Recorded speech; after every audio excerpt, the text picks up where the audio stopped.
Hello, my name is Leo, and I'm a student of English literature. I want to share my story about life in London and an incredible teacher who changed everything for me. Through my journey, you'll find ways to improve your English, just as I did. It's a perfect summer day. I'm on a train, gazing out at the countryside rushing past. Across from me, two women are chatting in English, their conversation lively and warm. I catch a few words here and there, but most of it flies right over my head. I've just started learning English, and with only a basic vocabulary, I often feel like I'm piecing together a puzzle. Summoning my courage, I lean forward and say a few simple words to them. To my relief, they understand, and their welcoming smiles encourage me to keep going. I tell them, in broken English, how much I want to learn. They listen kindly and share that they're from England, returning from a conference. We chat as best as I can manage for a few minutes, and before I know it, my stop is approaching. I wave goodbye, and they surprise me by handing over their contact information. They say, "If you're ever in England, come visit us."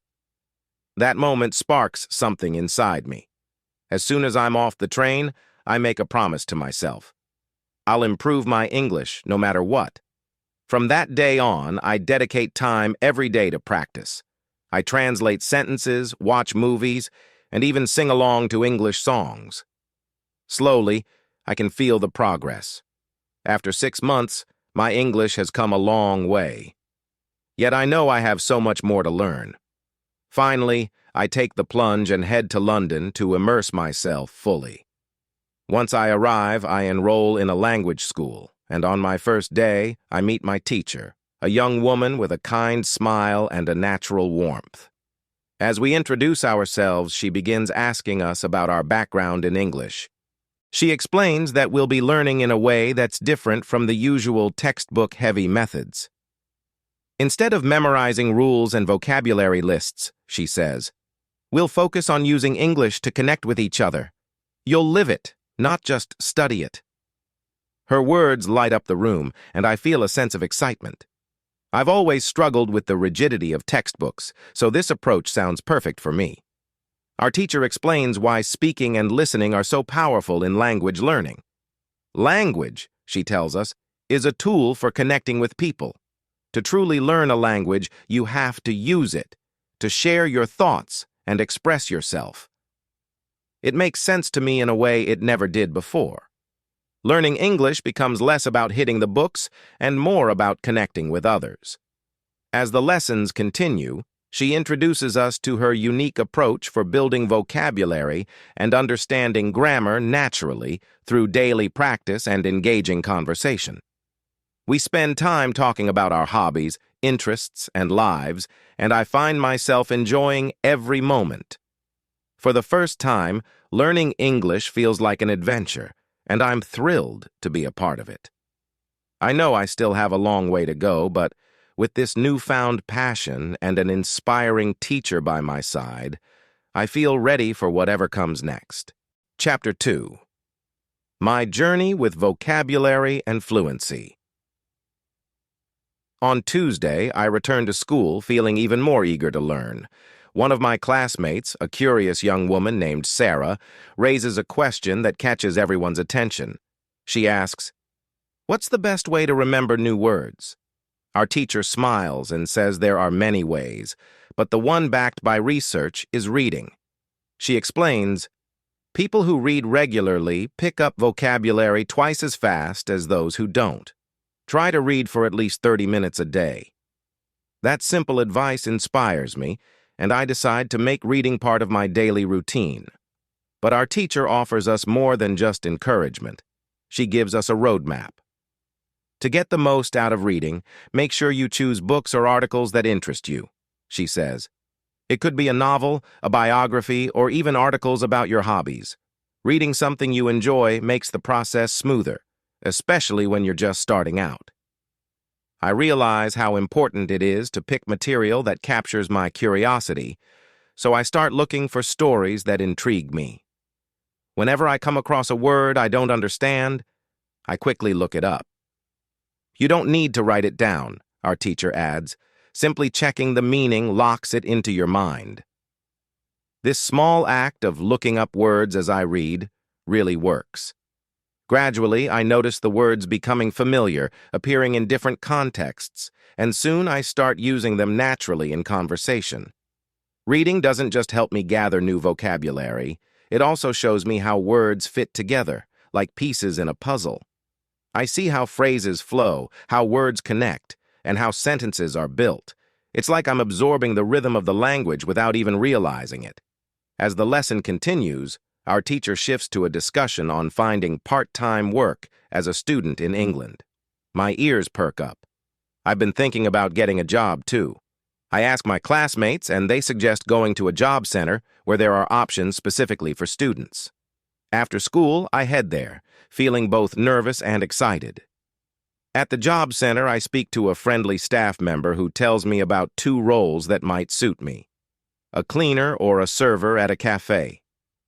I confess that I don't have any experience, and she reassures me that working in a cafe would give me a great chance to practice English with customers. By the end of the conversation, I'm scheduled to start as a server on Thursday. The next day at school, a quieter student named June from South Korea brings up a different concern: pronunciation. He explains that he understands English when he reads or watches films, but he struggles with speaking confidently. Our teacher listens carefully, then introduces us to a technique she calls shadowing. She says, "It's simple. Listen to native speakers and mimic them, just as children imitate their parents." Our teacher plays a short YouTube video showing how shadowing works. We try it ourselves, following along with a speaker, matching their tone and pace. It feels a bit odd at first, but I'm fascinated by how quickly it sharpens my pronunciation. Our teacher mentions that shadowing is especially helpful when preparing for presentations or conversations, as it builds confidence and fluency. Later that day, I stopped by the school's reception to ask about sports activities. I've always enjoyed sports, and I hope to keep it up here. The receptionist tells me they have a football team and a table tennis club. I'm thrilled. Football has always been a passion of mine. I show up for training that evening and meet teammates from Brazil, Japan, Russia, Spain, and Italy. It's fantastic to be part of a team again, and the camaraderie reminds me of home. Thursday arrives and I'm back in class ready to learn. We have a new student, Elizabeth, from Italy. When she speaks, her English is remarkably fluent, and our teacher is delighted. Elizabeth explains that she didn't attend any formal school back home. Instead, she practiced on her own, using techniques she learned in a summer class from the very same teacher we have now. She reads daily, practices shadowing, and even thinks aloud. Curious, I ask about thinking aloud, and our teacher explains. "It's simple yet powerful," she says. "Start by talking to yourself in English. Instead of thinking in your native language, express those thoughts out loud in English." Elizabeth shares her own experience. "When I first tried this, it was tough. My thoughts in Italian were long and complex, so I had to simplify them in English. But over time, it became natural. I even had a conversation with an Australian traveler and didn't need to translate in my head." Elizabeth's story deeply inspires me. She began as a beginner, just like us, and now she's confidently bilingual. This method might seem unusual, but it has clearly transformed her fluency, and I'm eager to give it a try. So here's my takeaway. If you're committed to learning English, dedicate time each day to read, listen, speak, and think aloud in English. Practice each of these for 30 minutes a day, and let them become part of your life. Slowly, English won't just be something you study, it will become a part of who you are. Part 2. Hello again. I hope you're doing well. Before we dive in, remember that this is the second part of my story. If you haven't read part 1 yet, go back and start there so you can fully enjoy the journey. My name is Ariel, and I'm an English student navigating life in London. Alongside me, you'll learn not just the language, but also some valuable tips and tricks that have helped me improve along the way. Chapter 1. How I Tackled Grammar. After school, I head to the cafe for my first day of job training. I'm a bit nervous because I've never worked in a cafe before and am unsure if I'll be able to handle it. As I step inside, I'm greeted by the aroma of coffee and fresh pastries. It's a modern, cozy place, and my boss, who is only 25, started here 2 years ago, so she's practically an expert. She patiently walks me through the basics, preparing coffee, washing dishes, and interacting with customers. I try to absorb everything, but I only remember about 20% of her instructions. Thankfully, she's kind and corrects me with a smile whenever I make a mistake. By the end of the day, I'm exhausted, but having a job feels incredibly rewarding. Friday arrives, and I'm back in class. One student raises a question that catches everyone's attention. I often worry about whether my grammar is correct when I speak. Can you help me learn grammar without feeling overwhelmed? Our teacher smiles and begins, "Thank you for asking." There are generally two groups of students learning English, those who want to speak fluently and those studying for exams. The approach differs for each. For those who need English primarily for speaking, she continues, there's no need for intensive grammar study. When you learned your first language, you didn't start by memorizing grammar rules. You absorbed it naturally by listening and speaking.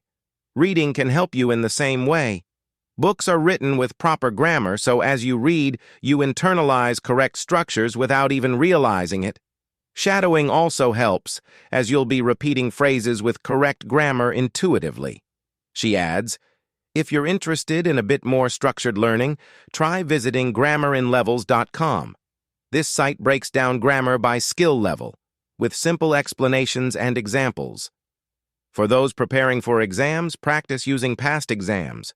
The structure is often consistent, so practicing with real examples helps you get familiar with what's expected. Only take the exam when your practice scores show you're ready. The student sighs with relief. That's great news. I'm here to learn English for conversation, not exams. I love reading, so it's a relief to know that reading can help me learn grammar naturally. Inspired, I check out grammarinlevels.com that evening. It's a helpful site with clear rules and examples, just right for each level. When I head to work later that afternoon, things feel easier. My boss lets me work more independently, and I can even chat with customers. Practicing English on the job feels like a double win. Moral: when you want to improve grammar, make reading a part of your daily routine. Chapter 2. How I Measured My Progress. It's Monday, and as soon as I enter class, our teacher asks us to share our weekend activities. I mention that I worked on Saturday and am gradually mastering my tasks at the cafe. I tell the class how much I enjoy chatting with customers. As I speak, one of the students notices something different. "Your voice sounds so much clearer," she says, "and your pronunciation has improved a lot." I smile and share, "Thank you." I practiced shadowing Saturday night and all day on Sunday, trying to match a native speaker's voice. It's not perfect, but I definitely notice an improvement. Our teacher asks if others have tried shadowing. 3 students say they have, including June, our friend from South Korea. He likes it too.